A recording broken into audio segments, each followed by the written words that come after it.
বিসমিল্লাহির নোয়াখালী সরকারি কলেজে একাদশ শ্রেণীর মানবিক বিভাগের ছাত্রছাত্রীবৃন্দ, আসসালামু আলাইকুম।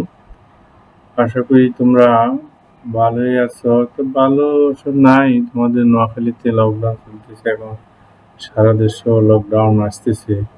আমি তো ক্লাসে নেওয়ার সময় তোমাদেরকে বলে থাকি যে বাইরে অযথা ঘোরাফেরা না করে আমাদের সরকারের নির্দেশিত স্বাস্থ্যবিধি মেনে চলবে। সবাই সচেতন যদি হই আমরা, তাহলে আল্লাহ অথবা আমাদেরকে যে রক্ষা করতে পারেন, তো আল্লাহকেও স্মরণ করতে হবে, কেননা এই বিশ্ব ব্রহ্মাণ্ড তো পরিচালনা করেন সৃষ্টিকর্তা নিজেই। সুতরাং আল্লাহকে স্মরণ করতে হবে, আল্লাহকে সাহায্য চাইতে হবে, আর বিধিগুলো মেনে চলতে হবে। সেজন্য তোমাদেরকে বারবার বলি যে স্বাস্থ্যবিধি মেনে চলবে, যে অযথা ঘোরাফেরা করবে না, যে কোনো বাজে জায়গা আড্ডা দিবে না, অসৎ কাজে সঙ্গ দিবে না। তোমরা জেলার শ্রেষ্ঠ কলেজে লেখাপড়া করো, এই কলেজে একটা মর্যাদা আছে, একটা সম্মান আছে। সুতরাং সেই দৃষ্টি থেকে তোমরা চলাফেরা করবে, কিন্তু তোমরা ওইভাবে যে নিজেদেরকে চলবে, কারণ তোমাদের থেকেই আগামী জাতির ভবিষ্যৎ তৈরি হবে। সেই জন্য বলছি যে খুব সতর্কতার সাথে যে চলাফেরা করবে। সোমবার থেকে তো সারা দেশ শাটডাউন দিচ্ছে, অথবা আগামী এক সপ্তাহ 2 সপ্তাহ ক্লাস অথবা না হইতে পারে, জানি না, এখন নোটিশ দেয় নাই। যাই হোক, এদিকে আবার তোমাদের অ্যাসাইনমেন্ট দেওয়ার কথা বলতেছে। এই প্রথম ধাপে মনে হয় আমাদের সাবজেক্ট পড়ে নাই, যে পরবর্তী ধাপ অথবা পড়বে। অ্যাসাইনমেন্ট যেভাবে তৈরি করতে বলবে তৈরি করবে। একটু পড়ালেখা করো, যে আর্টসে লেখাপড়া এত, যে সায়েন্সের মতো এত যে বুঝার কিছু নেই। এখানে লিটারেচার, সাহিত্যিক টাইপের, ইসলাম হিস্ট্রি, পরিণীতি, অর্থনীতি, কিছু জায়গায় জিওগ্রাফিক্যাল টার্ম আছে, তারপরে যুক্তিবিদ্যা, পরিণীতি, সমাজবিজ্ঞান, দেন এগুলো লিটারেচার সাবজেক্ট বাংলার মতো। তো সুতরাং একটু লেখাপড়া করলেই যে ভালো করতে পারবে। তো সকলে যে আন্তরিক লেখাপড়া মনোনিবেশ করো, যে সিলেবাস লেখাপড়া করেই যে করলে ভালো করতে পারবে। যে প্রিয় ছাত্রছাত্রীবৃন্দ, আজকে আমরা যা আলোচনা করব, বা আমরা আলোচনা করতেছিলাম যে দিল্লি সালতানাত যুগে ভারতবর্ষে মুসলমানেরা আসছে 711-12 খ্রিস্টাব্দের থেকে শুরু করে 1206 খ্রিস্টাব্দের দিকে এসে যে ইসলামী শাসন বা মুসলিম শাসন, ইসলামী শাসন পুরোপুরি কায়েম হয় নাই। ইসলামী শাসন ব্যবস্থা একটা, তার মুসলিম শাসন ব্যবস্থা হলো অন্য কথা, দুটোর ভিতর পার্থক্য আছে। যারা মুসলমানেরা আসছে, ইসলাম ধর্ম প্রচার প্রসার লাভ করছে, মানুষ মুক্তিযুদ্ধ ছেড়ে ইসলাম ধর্মে আসছে, এটা ঠিক আছে। একটা বৌদ্ধ ধর্ম থেকেও আসছে, ঠিক আছে, তবে ইসলাম পুরোপুরি প্রতিষ্ঠিত হয় নাই। ভারতবর্ষে কোনো দারুল ইসলাম কোনো সময় হয় নাই, যে হবার কোনো সুলতানও চেষ্টাও করে নাই, কোনো সুলতানও চেষ্টা করে দারুল ইসলাম করার জন্য। যাই হোক, যে সেখানে যে আমরা আলোচনা করতেছিলাম 1206 খ্রিস্টাব্দে দিল্লি সালতানাত প্রতিষ্ঠিত ছিল যে আইবেক বংশ না, যে দাস বংশ, স্লাভ ডাইনেস্টি। ইতিহাসে 2টি স্লাভ ডাইনেস্টির কথা দেখা যায়, যে আমরা যে ইতিহাস পড়াইতেছি বা আমাদের সিলেবাসভুক্ত যে ইতিহাস আছে, যে পারস্য, মধ্য এশিয়া, তারপর ওয়েস্টার্ন ইতিহাস, ইউরোপের ইতিহাস, দক্ষিণ পূর্ব এশিয়ার ইতিহাসে, এখানে আমরা দেখি এখন অনার্স তো বিস্তৃতির সিলেবাস আছে এখন। সেক্ষেত্রে আমরা শুধু যে আমাদের যে এই ইতিহাস, আমরা 2টি স্লাভ ডাইনেস্টির কথায় দেখি। একটা হলো ভারতের এই যে মামলুক বংশ, বা তাকে একদিক থেকে মামলুক বংশ বলা হয়, বা দাস বংশ বলা হয়, বা স্লাভ ডাইনেস্টি বলা হয়। আরেকটা ছিল মিশরের মামলুক বংশ। মামলুকরা 1258 খ্রিস্টাব্দে বাগদাদে যে আব্বাসী খিলাফত, মুসলিম খিলাফত পতন হবার পর মিশরে যে সীমিত আকারে মিশর বা আফ্রিকা, সেখানে ফাতিমি খিলাফত যে প্রতিষ্ঠিত হয়েছিল, যে সেটা যারা প্রতিষ্ঠা করছে, যে বাহারি মামলুক, বুজুরি মামলুক, তারা ছিল, তাদের যারা প্রতিষ্ঠা ছিল, তারা যে দাস বংশের, তারা দাস ছিল জাতিতে। আগে তো জানো তোমরা বা ইতিহাসে দেখেছ যে দাস ব্যবসা হতো, দাস বংশ প্রচলিত হতো, মানুষকে দাস হিসেবে বিক্রি করা হতো। আমরা এখানে এই সালতানাত যুগে আলোচনা করতে গিয়ে আমরা দেখেছি যে আমাদের যে কয়জন সুলতান হিসেবে আসছে, অনেকজনকে দেখা যাচ্ছে তারা দাস হিসেবে বিক্রি হয়ে বিভিন্ন বাহ্যচক্রের কোনো শাসকের কাছে আসছে। সেখানে তার ব্যক্তিত্ব, তার দক্ষতা, তার অভিজ্ঞতা, তার বিচক্ষণতা, উম, তার কর্মদক্ষতা, তার নৈপুণ্যতা ইত্যাদি দেখে শাসকরা তাদেরকে তাদের শাসন কাজে নিয়োজিত করবে এবং সেখানে থেকে তারা যে শাসকের বিশ্বস্ততা অর্জন করে শেষ পর্যন্ত যে শাসকের কোনো মেয়েকে বিবাহ করে এবং উত্তরাধিকার সূত্রে তারা ক্ষমতায় আসছে। এখানে আমরা অনেককে দেখি।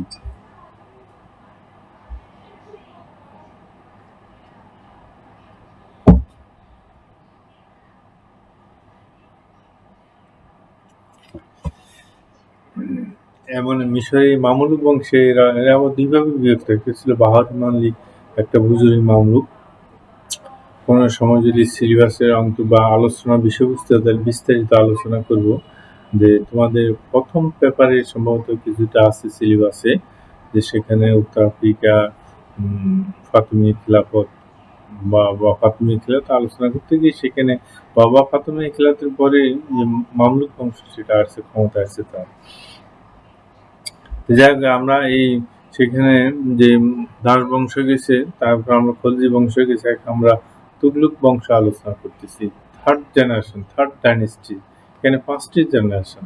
1206 থেকে শুরু করে 1526 পর্যন্ত 5টি দাস বংশ যে ক্ষমতায় ছিল, যে 5টি দাস বংশই যে ক্ষমতায় ছিল।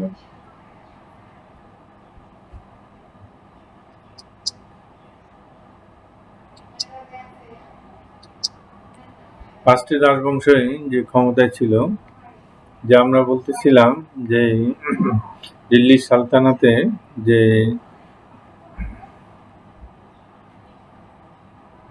দাস বংশে বা তুগলক বংশে যে মুহাম্মদ বিন তুগলকের যে উচ্চবিলাসী যে পরিকল্পনা সমূহ নিয়ে আমরা আলোচনা করতেছিলাম, যে তার পরিকল্পনাগুলো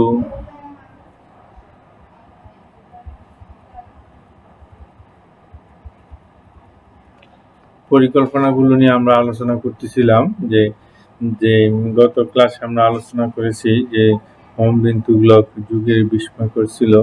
যুগের তার যুগের থেকে সে আরো অগ্রগামী যে ছিল, ঐতিহাসিকরা বলতেছেন, এবং তার যে মহাপরিকল্পনাগুলো সেগুলো যে বাস্তবায়ন করতে গিয়ে বিভিন্ন বাধা বিঘ্ন হয়েছিল। আমরা পরে দিয়ে তার ক্রিটিসিজমটা আমরা দেখব, সেখানে কোন কোন ঐতিহাসিক তাকে কি বলে যে আখ্যায়িত করেছে। বিশেষ করে সেখানে তার এই পরিকল্পনার মূল ব্যর্থতা করছে জনগণের অসহযোগিতা। তারপরে আছে অর্থের দৈন্যতা, দুর্ভিক্ষ। এই ২-৩টেই তার পরিকল্পনাগুলো বাস্তবায়নের পিছনে বাধাগ্রস্ত হয়ে দাঁড়িয়েছে। যে সেজন্য হচ্ছে সে তাকে বিখ্যাত পরিকল্পনাবিদ, এবং তাকে সে ভবিষ্যতে কি হবে, তার যে পরিকল্পনা বাস্তবায়ন যদি হতো তাহলে ভবিষ্যতে উনি একটা মহাবীর হয়ে যেতেন। কিন্তু দুর্ভাগ্যক্রমে সেখানে উনি সমালোচনার পাত্র হয়ে গেছেন, যে বিভিন্ন ঐতিহাসিকরা বিভিন্নভাবে সমালোচনা করছেন তাকে।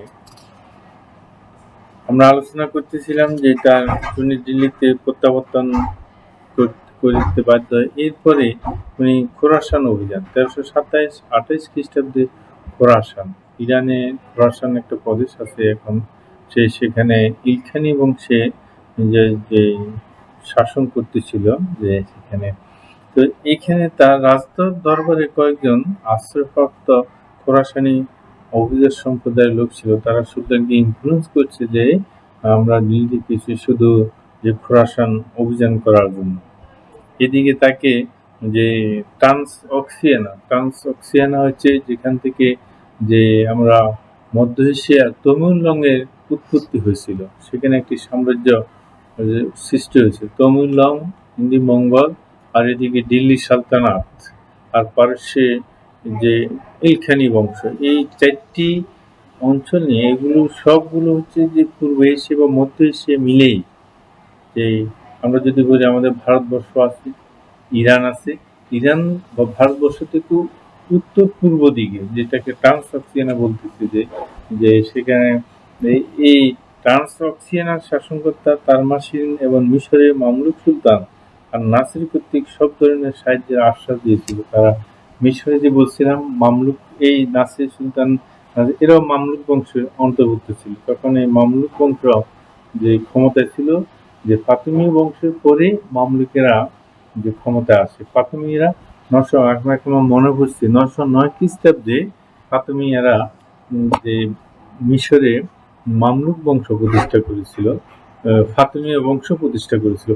এদেরকে ফাতিমীয়, যে জিয়াদুদ্দৌলা, যে ৯০৯ খ্রিস্টাব্দে মিশরের যে বংশধর প্রতিষ্ঠা হয়েছে, এটাকে ফাতিমী খিলাফত বলা হতো। আমাদের নবীজি কন্যা মা ফাতেমার নামে সেখানে তারা নামকরণ দিচ্ছে। এদের পরে যে মামলুকেরা ক্ষমতা আসে, এই মিশরের যে মামলুক বংশ, যে সুলতান নাসির তাকে সাহায্য সহযোগিতা করেছিল। আর ট্রান্সঅক্সিয়ানা, তোমরা মানচিত্রে দেখিও ট্রান্সঅক্সিয়ানা একদম এশিয়া মহাদেশের উত্তর পূর্ব কোণে দেখো, উত্তর পূর্ব দিক হলো উত্তরাংশে যে ট্রান্সঅক্সিয়ানাটার অবস্থান, তোমরা দেখিয়ে নিও মানচিত্রে। যে এখানে পুরো যে মানচিত্র নাই, থাকলে আমি হয়তো বা তোমাকে দেখা দিতাম যে যাক, এই যে ট্রান্সঅক্সিয়ানা শাসনকর্তা, তার এগুলো গোত্রভিত্তিক শাসন ব্যবস্থা ছিল।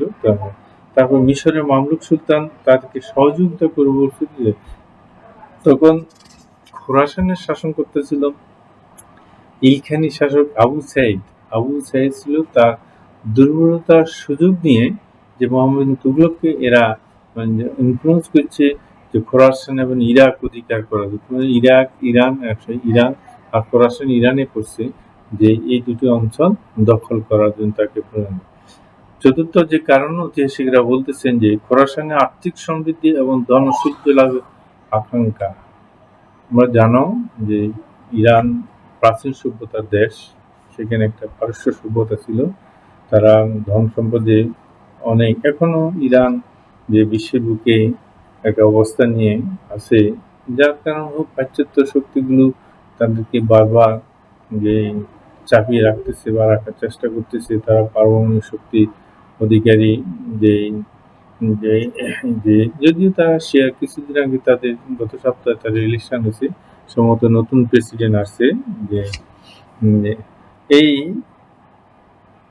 এইসব কারণে এদের ইনফ্লুয়েন্স হোক বা তাদেরকে যারা অভিজাত সম্প্রদায়িক আছে তাদেরকে ইনফ্লুয়েন্স করছে, ইত্যাদি কারণে সেই অভিযান করার জন্য যে সেখানে ৩,৭০,০০০ যে সৈন্যের এক বিশাল বাহিনী গঠন করেছিল, এবং এই বাহিনীকে ১ বছরে অগ্রিম বেতন প্রদান করা হয়েছিল। ওই যে তার রাষ্ট্র শূন্যতা হয়ে গেছে, এটা একটা কারণ। অগ্রিম বেতন দিয়ে দিছে, যে রাষ্ট্র আদায় হলে তো বেতন দিবে, রাষ্ট্র আদায় না হলে বেতন দিবে কোত্থেকে?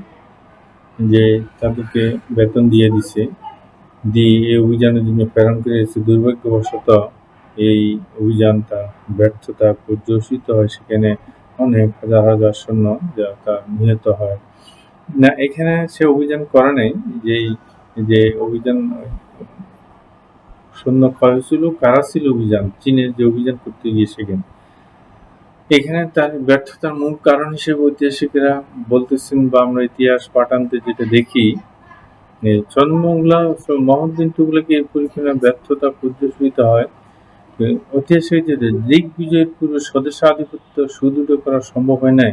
দাক্ষিণাত্যের সুলতানের প্রভুত্ব বিঘ্নিত হয়। নিজের রাজ্যে শাসন ব্যবস্থাকে সুদৃঢ় করে বাহিরের দিকে যখন অভিযান করা হয়, তখন নিজের দেশে যে বিদ্রোহ হয়, বাংলায় বিদ্রোহ হয়েছিল বা আরো অন্যান্য জায়গায় যেখানে তার পরবর্তী আছে, সে দোয়া অঞ্চলে যে বিদ্রোহ হয়েছিল, এই দোয়া অঞ্চলে বিদ্রোহ হয়েছিল। বিদ্রোহ দমন করতে গিয়ে তাকে দোয়া অঞ্চলে কর বৃদ্ধি করছে, এবং কর বৃদ্ধি আবার দুর্ভিক্ষ দেখা হয়েছে। পরবর্তী যে আমরা দেখি তার এই অভিযানে মানে বহির্দিকে যখন যে সে দৃষ্টি দিল, তখন তার বিদ্রোহ হয়।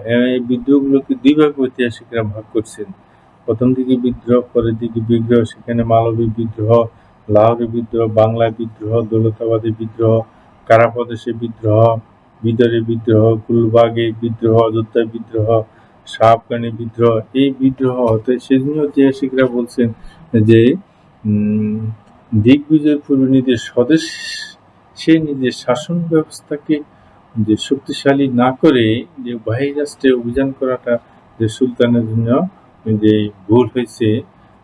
পরবর্তী ইতিহাসে যে কারণটা বলতেছে যে ইলখানি ছাড়া আবু সাইদ এবং মিশরের মামলুক সুলতান নাসিরের সাথে সৌহার্দ্য সম্পর্ক স্থাপিত হয়। প্রথমে বৈরীভাব ছিল, পরবর্তী পর্যায়ে যে যে মিশরের সুলতান আল নাসির যে তার সাথে ভালো সম্পর্ক হয়ে যায়, আর তার মাসে ক্ষমতাচ্যুত হওয়ার কারণে যে মহাদিন তুগলক একা হয়ে যায়। সুতরাং একা তার পক্ষে আর অভিযান পরিচালনা করা সম্ভব হয়নি। তৃতীয় যে কারণ ঐতিহাসিকরা বলছেন সেটা হলো হিন্দুকুশ দুর্গম গিরি পর্বতসমূহের মধ্যে দিয়ে সুদূর মধ্য এশিয়া অভিযান পরিচালনা করা মোটেই সম্ভবপর হবে না ভেবে সুলতান এই পরিকল্পনা ব্যর্থ করা হয়েছে। তোমরা জানো যে আমি যে নেটে হোক বা ইতিহাস ঘাটাঘাটি করতে দেখি যে হিমালয় পর্বতমালা দুই পাশে যে প্রচণ্ড হিমবাহগুলো আছে সেগুলো অতিক্রম বা এই পার্বত্য অঞ্চল অতিক্রম করে উত্তর দিকে যাওয়া খুব কঠিন কাজ। সেগুলো যে সেজন্যই যে পাশ্চাত্যের যে শক্তিসমূহ সবসময় তারা আফগানিস্তানকে ব্যবহার করত ভারতের এই অঞ্চলকে বাদে। সুতরাং এই অঞ্চল দিয়ে যে হিমবাহগুলো যে কয়েক হাজার ফিট করে কী হয়, সেখানে প্রচণ্ড তুষারপাত হয়, প্রচণ্ড ঝড় হয়। তুমি জানো যে হিমালয় অভিযান করতে গিয়ে আমার বাংলাদেশি সম্ভবত একজন না দুজন যে নিখোঁজ হয়ে গেছে, হারিয়ে গেছে। সেখানে যে তার বডিও দেহ বা দেহাবশেষও পুনরুদ্ধার করা সম্ভব হয় নাই। এবং এই হিমবাহ অঞ্চলগুলো তোমার যে অঞ্চলগুলো আছে সেগুলো অতিক্রম করে যে অর্থাৎ ভারতের অযোধ্যার পরে যে হিমালয় পর্বতমালা সহ তার আশপাশে বিস্তীর্ণ অঞ্চল যে সেখানে যে হিমবাহ অঞ্চল সারা বছরই সেখানে বরফ জমে থাকে, সেটা এই পথ অতিক্রম করা যে সম্ভবপর না মানুষের পক্ষে। সুতরাং এই ভেবে যে হিন্দুকুশ পর্বতমালা যেটা বলতেছে এটা তুমি দেখবে এটা হিমালয় এই পর্বতমালার পশ্চিম বা তার পাশে আছে যে পূর্ব দিকে হলো পশ্চিম দিকেই সম্ভবত হিন্দুকুশ পর্বতমালা। তারপর আমি আগামী ক্লাসে আমি দেখি শিওর হই, তোমাদেরকে শিওর করে যে বলবো হিন্দুকুশ সম্ভবত পশ্চিম দিকে বিস্তীর্ণ পাকিস্তান সীমান্ত পর্যন্ত সম্ভবত অতিক্রম করে গেছে। তারপর আমি একটু ম্যাপে দেখি যে কোথায়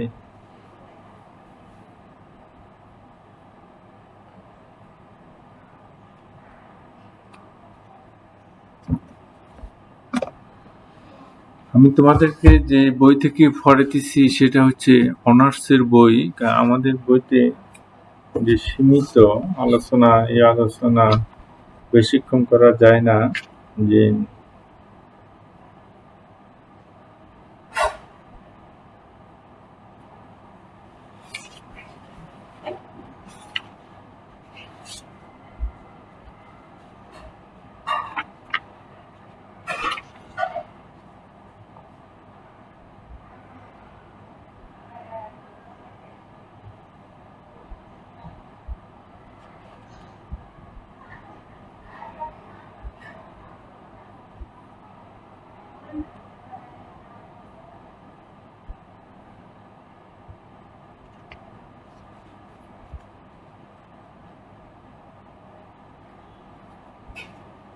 হিন্দুকুশ পর্বতমালার অবস্থানটার কথা বলতে চাচ্ছিলাম।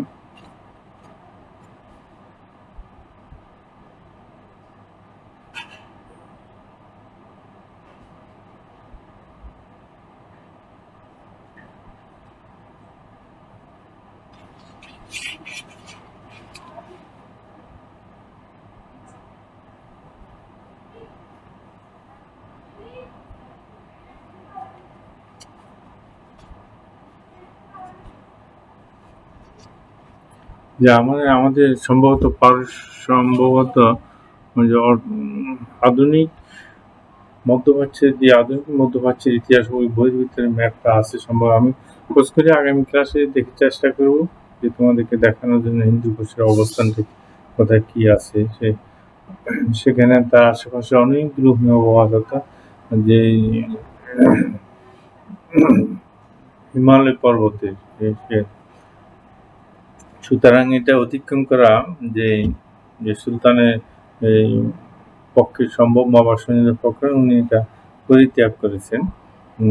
তবে এটা বাদ দেওয়াতে যে ঐতিহাসিক বলতেছে ওনার সম্মান বা মর্যাদা ক্ষুণ্ণ হয়েছে, সেখানে অর্থের অপচয় হয়েছে, অনেক লোক বেকার হয়ে পড়ে, অর্থাৎ তাদেরকে 1 বছর 3,70,000 সৈন্যকে 1 মাসের বেতন, সেখানে নতুন সৈন্য কি হলো যে রিক্রুট করতে হয়েছে, সেনাবাহিনী নিতে হয়েছে। যেমন আমাদের দেশে বা বিভিন্ন রাষ্ট্রে এখনো আছে যে প্রাক্তন সৈনিকরা যে সেনাবাহিনী বা আর্মি লোকদের যেমন তারা অবসরে চলে আসে, কিন্তু রাষ্ট্র যখন ডাকে তখন তাদেরকে যে আবার যেতে হয়। বাংলার কোনো সার্ভিস আমাদের দেশেও আছে এখনো, যে সরকার যেমন ওর দ্বারা ভালো কাজ হবে, রাষ্ট্রীয় উপকার হবে, জনগণের উপকার হবে, তখন সরকার যেটাকে চুক্তিভিত্তিক নিয়োগ এই ধরনের বলা হয়। চুক্তি শেষ হলো না বা এই ধরনের যে সৈন্য রিক্রুট করেছিল, অভিযান করা হতো, সুতরাং তার যেমন এই করোনাকালীন এখন অনেকগুলো হাজার হাজার লোক বেকার হয়ে গেছে, এরকম বেকার হয়ে গেছে। এবং প্রখ্যাত ঐতিহাসিক জিয়াউদ্দিন বারনী বলেন যে কাঙ্ক্ষিত দেশ বিজিত হয়নি এবং রাজনৈতিক সত্যিকার উৎস যে ধন সম্পদ তাও ব্যয় হয়ে গেল, অর্থাৎ সৈন্যদেরকে যে বেতন দিচ্ছে সেটাকে আর ফিরে নিতে পারছেন, ফিরিয়ে তো নেওয়া যায় না। সুতরাং অর্থের অপচয় এবং সে অভিযানের জন্য আয়োজন করতে গিয়ে যে সকল যে সরঞ্জামাদি তৈরি, যেমন আমি তোমাদেরকে গত ক্লাসে সম্ভবত বলেছি যে সেনাবাহিনী একটা কন্টিনজেন্ট সম্ভবত বলে তাদেরকে, যে একটা গ্রুপ, একটা নাম আছে তাদের, যে আর্টিলারি গ্রুপ, পদাতিক ডিভিশন, গোলন্দাজ বিভাগ, তাদের জন্য ট্যাঙ্ক যারা চালায় তারা সম্ভবত গোলন্দাজ, যে আর্টিলারি যারা পায়ে হেঁটে যায় তাদের পদাতিক বলে, যারা ঘোড়া চালায় তাদেরকে যে অশ্বারোহী বলে। যে এই যে আমাদের দেশে এখন আছে র্যাব আছে, ডগ স্কোয়াড আছে, অশ্বারোহীও আছে, অশ্বারোহী বাহিনীও আছে আমাদের দেশে। রাজারবাগে আছে, শারদা পুলিশ সেন্টারে আছে, তারপর ডগ স্কোয়াড আছে, আবার SSF একটা বলে যে স্পেশাল সিকিউরিটি ফোর্স বলে, এই ধরনের আছে বিভিন্ন আছে। যাই হোক, এটা আমরা বলতেছিলাম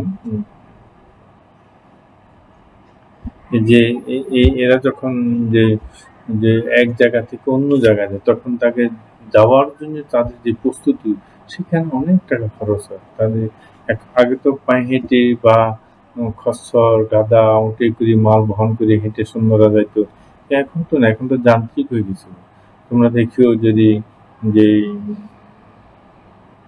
তোমরা আমাদের যে তোমরা কোন সময় যদি ঢাকা চট্টগ্রাম যাও বা চট্টগ্রাম দিকে যাও, দেখা যায় যে একটা যে সেনাবাহিনী বিরাট, এটা কি যে অনেকগুলো, অর্থাৎ 50, 60, 70টা 80টা গাড়ি, এই গাড়ি বহরের সাথে ট্যাঙ্ক আছে, কামান আছে, যে সেগুলো নিয়ে তারা তাদের হয়তো ঢাকা থেকে চিটাং বা চিটাং থেকে যে ঢাকা যে যাচ্ছে, যে দেখা যাচ্ছে যে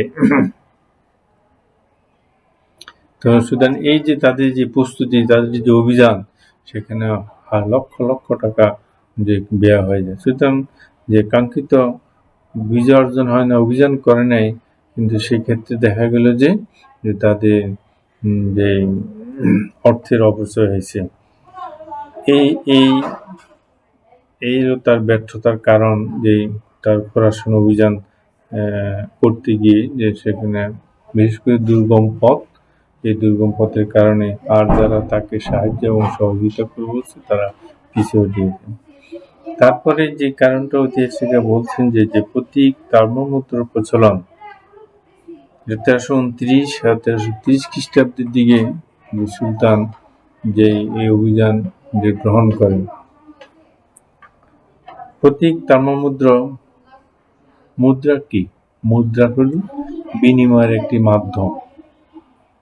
তুমি বাজারে যাও, টাকা দিবে। আমাদের দেশের মুদ্রা হচ্ছে টাকা। বিভিন্ন দেশের মুদ্রা নাম জেনে নিও।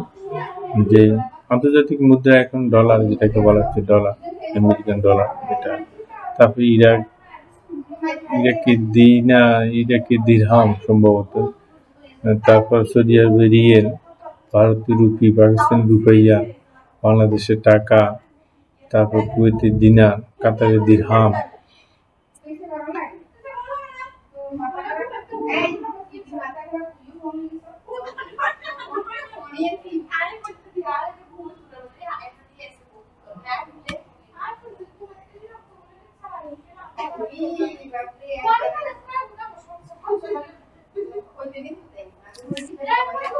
আমরা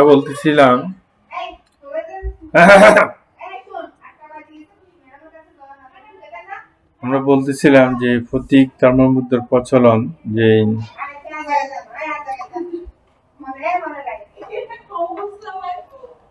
মুদ্রা মুসলিম জাতি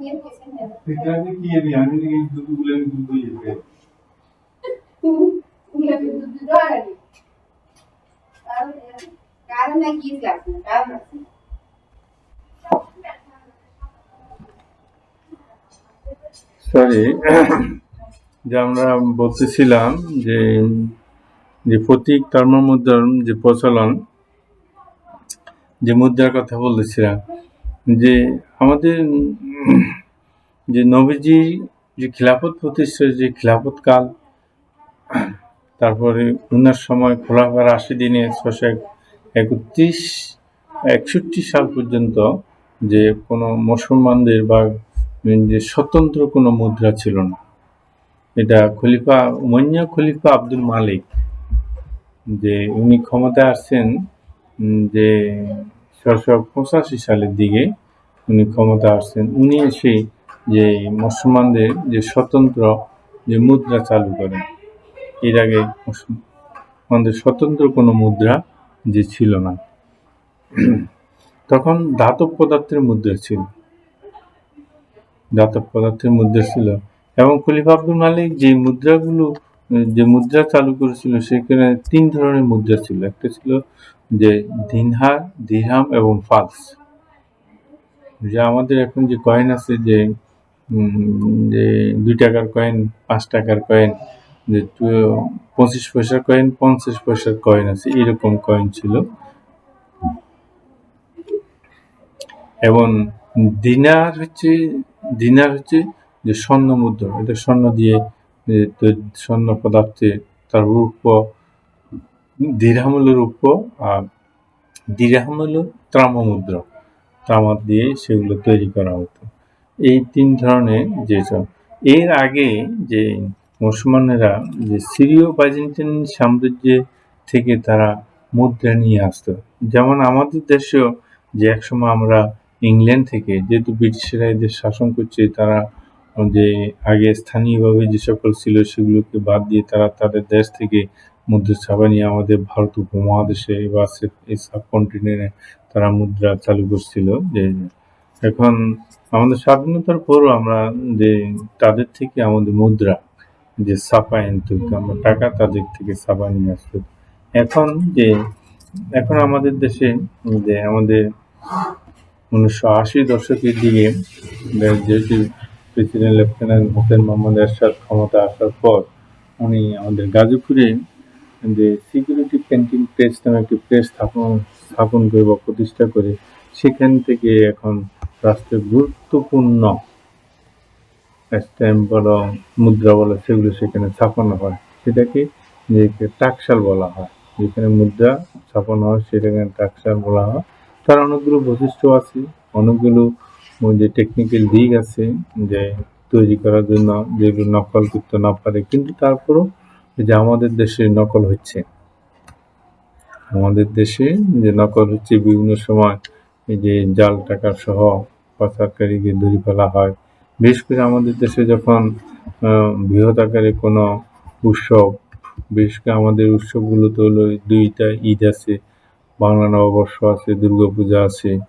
এই 4টে বিষয়ে উৎসবের সময় তারা এই কাজগুলো করে থাকে। তারা এই নকল মুদ্রাগুলোকে বা টাকা ছাপিয়ে তারা বড় টাকা ছাপায়, ছোট টাকা ছাপায় না। 500 টাকা 1000 নোট ছাপায়। সবাই তারা কড়া কৌশলে সেটা মার্কেটে ছেড়ে দিয়ে তারা ভালো মুদ্রাগুলোকে তাদের কবজায় নিয়ে যায়। যেখানে মহাজনী তুলকও এই সমস্যার সম্মুখীন হয়েছিল, যে আমরা পরে সেটা আমরা দেখবা। তো আমরা মুদ্রার ইতিহাসটা বলতেছি, তোমরা জানো না কখন থেকে মুসলমানদের যে স্বতন্ত্র মুদ্রা চালু হয়েছে সেই দ্বারা আমাদের বাংলায়ও আসে বা আমাদের ভারতবর্ষও আসে। এই যে সে দ্বারা ভারতবর্ষেও আসছে সে প্রতীক তাম্রমুদ্রা রচনা করতে গিয়ে এলো তখন যে সিরীয় বাইজেন্টাইন সম্রাট থেকে তারা তখনকার শাসকেরা মুদ্রা নিতেন, উমাইয়া খলিফারা। তো সেখানে তাদের প্রত্যেক দেশেরই তাদের নিজস্ব স্বকীয়তা আছে, নিজস্ব বৈশিষ্ট্য আছে, নিজেদের বীরত্ব আছে। সেটা তাদের যে পতাকায়, তাদের মুদ্রায়, তাদের সেনাবাহিনী বা বিডিআর সেখানে প্রকাশ পায়, তারা প্রকাশ করে থাকে। যে আমরা যে আমাদের যেমন আমাদের ক্রিকেট দল আছে টাইগার বলা হয়, যে সুন্দরবনের রয়্যাল বেঙ্গল টাইগার আছে, যে আমাদের ক্রিকেটারদেরকে টাইগার বলা হয়, টাইগারদের পরাজয় বা তাদের টাইগারের বিধ্বস্ত এই ধরনের বলে থাকি। যে এই তাদের সেই মুদ্রাতে তাদের সেখানে ইয়া ছিল, মুদ্রায় যে সম্রাটের ছবি ছিল, সম্রাটের ছবি থাকতো বা তাদের জাতীয় চেতনার প্রতীক। যেমন শ্রীলঙ্কা সেখানে কি ড্রাগন না বা বাঘ না তাদের কি জানি একটা প্রতীক আছে, প্রাণী, সেটা তাদের এই ধরনের যে প্রতীকগুলো, অত প্রাণীর প্রতীক ছাড়াও যে সেখানে সম্রাটের প্রতিকৃতি, সেটাকে প্রতিকৃতি বলা হয়। সম্রাটের প্রতিকৃতি, তারপর আছে সম্রাজ্ঞীর প্রতিকৃতি, রাজপুত্র রাজকন্যার প্রতিকৃতি থাকতো।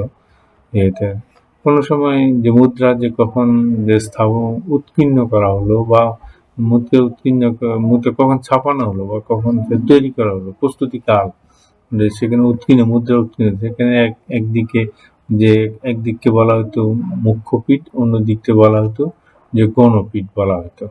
যে আমাদের দেশের টাকাগুলো দেখো, আমাদের দেশে একটি মুখ্যপীঠ, একটা গণপীঠ। মুখ্যপীঠে এক ধরনের বৈশিষ্ট্য আছে, গণপীঠে আরেক ধরনের বৈশিষ্ট্য আছে, এদেরই বিষয়। তখন যে আমাদের উমাইয়া খলিফা আকবর বলল যে আমাদেরকে এসব প্রতিকৃতি ছাড়া মুদ্রা দিতে হবে, যে আমরা ইংল্যান্ডের যাবো না। যখন আমরা যে কারণে যে প্রস্তুতি করে দিই যে মুখ্যপীঠ গণপীঠ কি হবে, সেই বিষয়ে ওনারা টাকা ছাপাই দিবে, তারা সেই অনুসারে তারা যে মূল্য নিবে।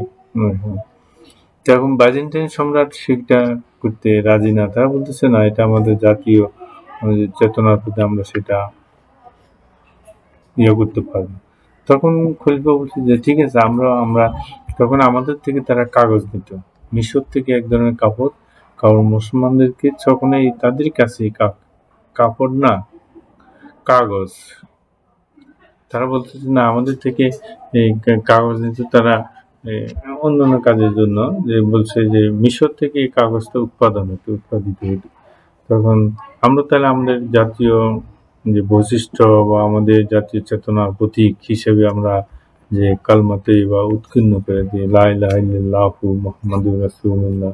তোমরা দেখবে যে আমাদের মেট্রিক, ইন্টারমিডিয়েট সার্টিফিকেট বা আমাদের টাকা বা আমাদের স্ট্যাম্পগুলোতে যেটাকে জল ছাপ বলে সেখানে আছে, তোমাদের সার্টিফিকেট লেখা আছে মাধ্যমিক উচ্চ মাধ্যমিক শিক্ষা বোর্ড কুমিল্লা, আর বা স্ট্যাম্পগুলো আছে গণপ্রজাতন্ত্রী বাংলাদেশ সরকার লেখা আছে, মাঝখানে হয়তো একটা শাপলা আছে, বাংলাদেশ ব্যাংকে মনোগ্রামে দেখতে সেখানে শাপলা আছে। তো এই ধরনের জল ছাপ থাকতো সেভাবে। তখন তারা এটা মেনে নিতে রাজি না, তারা নবী মোহাম্মদ সাল্লাল্লাহু আলাইহি ওয়াসাল্লামের নাম শুনতে তারা রাজি না, বলছে যদি এই ধরনের মুদ্রা দাও তাহলে আমরা এই নামের সাথে অন্যান্য খারাপ শব্দ সংযোজন করব। তখন খলিফা আব্দুল মালিক বলছে তাহলে আমরা যে আপনাদের থেকে আর মুদ্রা নেব না। নিব না বলেই তাদেরকে না করে দিয়ে উনি টাকশাল প্রতিষ্ঠা করলেন দামেস্কে, সিরিয়ার রাজধানী দামেস্ক। তখন উমাইয়াদের খেলাফতকাল বা তাদের রাজধানী ছিল দামেস্কে। বিশেষ করে 680 খ্রিস্টাব্দে যে মুয়াবিয়া ক্ষমতা আসার পর উমাইয়া বংশের প্রথম খলিফা হলো যে মুয়াবিয়া, আমিরে মুয়াবিয়া বলা হয়ে থাকে। যে মুয়াবিয়া ক্ষমতা আসার পর তার রাজধানী বাগদাদ না কুফা, ইরাক থেকে, ঠিক আছে, এটাও ইরাকে, কুফাও ইরাকে, বাগদাদও ইরাকে। কুফা থেকে তারা রাজধানী দামেস্কে নিয়ে গেছে। দামেস্ক মানে সিরিয়ার রাজধানী দামেস্ক হচ্ছে এই দামেস্ক। যে মুয়াবিয়াকে দ্বিতীয় খলিফা হযরত উমর যে তাদেরকে যে প্রাদেশিক গভর্নর নিয়োগ করা হয়েছিল, সেক্ষেত্রে যে খলিফার চতুর্থ খলিফার সাথে মতপার্থক্য ইত্যাদির কারণে শেষ পর্যন্ত ওই যে খিলাফতের পতন হলো, মুয়াবিয়া ক্ষমতা আসলে এবং রাজধানী দামেস্কে এবং টাকশালে হিসেবে সেখানে দামেস্কে নাম উৎকীর্ণ থাকতো, হিজরি সন থাকতো, খলিফার নাম থাকতো।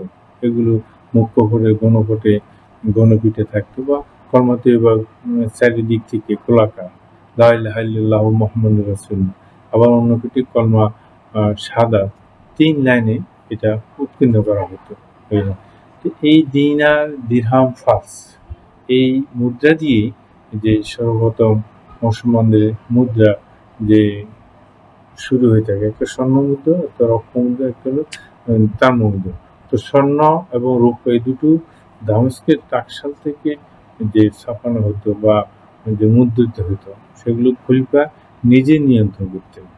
আর তাম্র মুদ্রা যেটা ছিল সেটা প্রাদেশিক গভর্নরদেরকে কিছুটা ক্ষমতা দিয়েছে। এই হলো ওখান থেকে আবার আস্তে আস্তে মুসলমানদের যে স্বতন্ত্র মুদ্রা, প্রতিকৃতিবিহীন এই স্বতন্ত্র মুদ্রা যে চালু হয়েছে, এখনো সেটা বিভিন্ন দেশে। এখন ধাতব পদার্থের মুদ্রা আছে, কাগজের মুদ্রা আছে। তো আলাউদ্দিন খিলজি তার এই দাক্ষিণাত্য আলাউদ্দিন খিলজি, মোহাম্মদ বিন তুগলক তার এই খোরাসান অভিযান, দোয়াব অঞ্চলে দেবগীতে রাজধানী স্থানান্তর করতে গিয়ে তো উনি সেই অযোধ্যা থেকে বা উত্তর ভারত থেকে দেবগিরি পর্যন্ত, এখানে মানচিত্রে আছে একটা দেবগিরি পর্যন্ত এই বিশাল রাস্তা তো উনি নির্মাণ করেছিলেন, সরাইখানা নির্মাণ করেছিলেন। এই যে থানেশ্বর, লাহোর, সে অযোধ্যা, এইখানে আগ্রা, দিল্লি, এই দেখো দিল্লি, এই হলো দিল্লি, এই দিল্লি থেকে এই দেবগিরি, এই রাস্তাগুলো তো উনি নির্মাণ করছিলেন। সেখানে তার এই বহর আসার জন্য, আসা যাওয়ার জন্য সরাইখানা রাস্তা নির্মাণ, তো অনেক তো টাকা ব্যয় হয়েছে। আবার এদিকে 3,70,000 সৈন্যদিকে অগ্রিম বেতন দিয়েছেন। যে সেখানে তখন যে ফান্ড বা যে রাজকোষে যে টাকার ক্রাইসিস দেখা দেওয়ার পর যে উনি এই নতুন মুদ্রা প্রচলনের জন্য যে চিন্তা ভাবনা করেছিলেন। এই জন্য যে কোনো ঐতিহাসিক তাকে একটা অসাধারণ যুগের অসাধারণ সুলতান বলেছেন, কেউ বলেছেন ওনার সৃজনশীল প্রতিভার অধিকারী ছিলেন। আবার উনি সৃজনশীল কাজ করতে যে আনন্দ পেতেন, যে এখন আমাদের শিক্ষা ব্যবস্থা যে সৃজনশীল শিক্ষা ব্যবস্থা বলা হয় থাকে, ছেলে কি করতে পারে বা ছেলে কি উদ্ভাবন করতে পারে, কি একটা নতুন যে প্রশ্ন ধরে আনসার করতে পারে, তার উদ্ভাবনের শক্তিটাকে যে প্রতিভাকে বিকাশ করার জন্য নিয়েছিলেন। যে যে এই ধরনের ঐতিহাসিক বলছে। আর ঐতিহাসিক যে থমাস তাকে যে মুদ্রা প্রবর্তনের রাজা তাকে বলছে, কারণ এর আগে দিল্লিতে এত মুদ্রা ছাপানো বা মুদ্রা যে থেকে মুদ্রিত করার কাজ কি করে নাই, সেই জন্য তাকে বলা হচ্ছে যে, এবং কেউ বলছে উনি চীন এবং পারস্য যে অনুকরণে এই কাজটা বা অনুপ্রেরণা ওখান থেকে নিয়েছেন বলে ঐতিহাসিকেরা বলতেছেন। এবং এই মুদ্রা প্রতীক তাম্রমুদ্রা যে প্রবর্তনের পিছনে যে কাজগুলো ঐতিহাসিকরা বলতেছেন, যে কারণগুলো বলতেছেন, সেখানে বলছে যে সুলতানের বদান্যতা এবং মুক্ত হস্তে দান, দোয়াব অঞ্চলে দুর্ভিক্ষের মোকাবেলা, তারপর মঙ্গল আক্রমণ প্রতিহত করা, তারপর বিজয় পরিকল্পনা, রাজধানী পরিবর্তনজনিত ব্যর্থতা এবং অর্থ অপচয়ের ফলে রাষ্ট্র শূন্য হয়ে পড়ে। তার জন্য উনি সহজলভ্য এই প্রতীক ত্রামা প্রচলন করেন। ত্রামা অত সহজলভ্য ছিল, এটা অধিক পরিমাণ ছিল, অধিক পরিমাণে পাওয়া যেত, সেই জন্য তখন এই মধ্যযুগে সম্মান এবং রৌপ্যের কিছুটা অভাব ছিল, সেজন্য ওগুলোকে যা আছে তাকে রিজার্ভ রেখে এই তামা দিয়ে যে মুদ্রা ছাপিয়ে যে সেখানে রাষ্ট্র পরিচালনা করতে চাইছিলেন, কিন্তু যে সুলতান সেখানে যে পারেন নাই। সেখানে কেউ যে একজন ঐতিহাসিক যে ঈশ্বরী প্রসাদ বলেছে যে কোটটা উনি করেছিলেন, যে সুলতান was a man of genius who delighted in originality and loved experimentations, অর্থাৎ যে প্রতিভা সম্পন্ন সুলতান সৃজনশীল এবং পরীক্ষামূলক পরিকল্পনা গ্রহণে আনন্দ পেতেন। যেমন সেখানে যে এক্সাম্পল নিয়ে আসছে যে চীনের সম্রাট কুবলাই খান তামা মুদ্রা, পারস্যে গাই খাতুন খান কাগজের মুদ্রা প্রচলন করেন। তো সুতরাং সেখান থেকে যে দৃষ্টান্ত নিয়ে এই মুদ্রাগুলো যে উনি তামা মুদ্রা প্রচলন করেছেন, এবং সেখানে জনগণেরও সুবিধা হবে এবং ব্যবসা বাণিজ্যেরও যে বিনিময়টা সুবিধা হবে, এবং সেনাবাহিনী পোষণ এবং চীন এবং পারস্যের প্রভাবে যে উনি কাজটা করেছিলেন বলে ঐতিহাসিকরা বিভিন্নভাবে, এবং দেখা যাচ্ছে তার এই পরিকল্পনাও ব্যর্থ হয়। ব্যর্থতার পিছনে জাল মুদ্রার প্রচলন এবং জনগণের বিরোধিতা, এই দুটোকে দায়ী করতেছে ঐতিহাসিকরা। ঠিক আছে, আমরা তার ব্যর্থতা নিয়ে আগামী ক্লাসে আমরা যে কথা বলি। জানি এখনো আমাদের দেশে যে স্বর্ণের অনেক দাম, এখন সম্ভবত 70,000 উপরে চলে গেছে, যে ভরি বা শতাংশ যেটা বলি না কেন, অনেক দাম। এবং সুতরাং সেই কারণে আমরা কাগজের মুদ্রার দিকে আমরা ছোটকালে দেখেছি, আমরাও দেখেছি 1 পয়সা, 2 পয়সা, তারপর 5 পয়সা, তাকে 1 আনা বা 2 আনা, 4 আনা, 8 আনা, 1 টাকা, 2 টাকা। 1 টাকা 2 টাকা থাকলে তো অনেক কিছু পাওয়া যেত তখন। কথা আছে না যে শায়েস্তা খান আমলে টাকায় 8 মণ চাল পাওয়া যেত। বাংলার যে সুবিধা ছিল শায়েস্তা খান, তার আমলে যে টাকায় 8 মণ চাল পাওয়া যেত। এখন 1 টাকায় 8টা চাল পাবে? 8টা চাল তো পাবে না। তো যাই হোক, যে তার এই মুদ্রার প্রচলনে যে অর্থাৎ সংক্ষেপে যদি আমরা বলি যে তার পূর্ববর্তী 2টি অভিযান যে পরিকল্পনা করেছে, অভিযান বা পরিকল্পনা গ্রহণ করেছিল, সেগুলো ব্যর্থতা পর্যন্ত রাষ্ট্রীয় অর্থশূন্যতা দেখা দেয়, যার তখন এই মধ্যযুগে স্বর্ণ এবং রৌপ্যের দুষ্প্রাপ্যতা ছিল। তাই সহজ অর্থে মানুষের জীবন যে পরিচালনার জন্য বিনিময়ের মাধ্যম হিসাবে যে সহজলভ্য যে ত্রামা দিয়ে মুদ্রা চালু করে ওনার রাষ্ট্রশক্তিকে পরিচালনা করার জন্য চেষ্টা করেছিলেন, কিন্তু দুর্ভাগ্যবশত সেখানে উনি ব্যর্থতা হয়। যে ঠিক আছে, আজ খোদা হাফেজ। আগামীকালে আমরা তার পুরো ব্যর্থতা নিয়ে আমরা আলোচনা করব। সকলে ভালো থাকো, সকলে স্বাস্থ্যবিধি মেনে চলবে, যে সকলে সাবধানে থাকবে, আর লেখাপড়ার প্রতি মনোযোগী হবে। যে তোমাদের যখন অ্যাসাইনমেন্ট আছে দিয়ে দাও, এগুলো নিয়ে ঘাটাঘাটি করো, অনেক সময় আছে, সময় পাবে, তাহলে মোটামুটি তোমার একটা চ্যাপ্টার সম্পর্কে ধারণা থাকলে সৃজনশীল প্রশ্নগুলো আনসার করতে পারবে, এটা কোনো সমস্যা না, যে ধারণা থাকলে আনসার করতে পারবে। যা আজকে পর্যন্ত, আল্লাহ হাফেজ।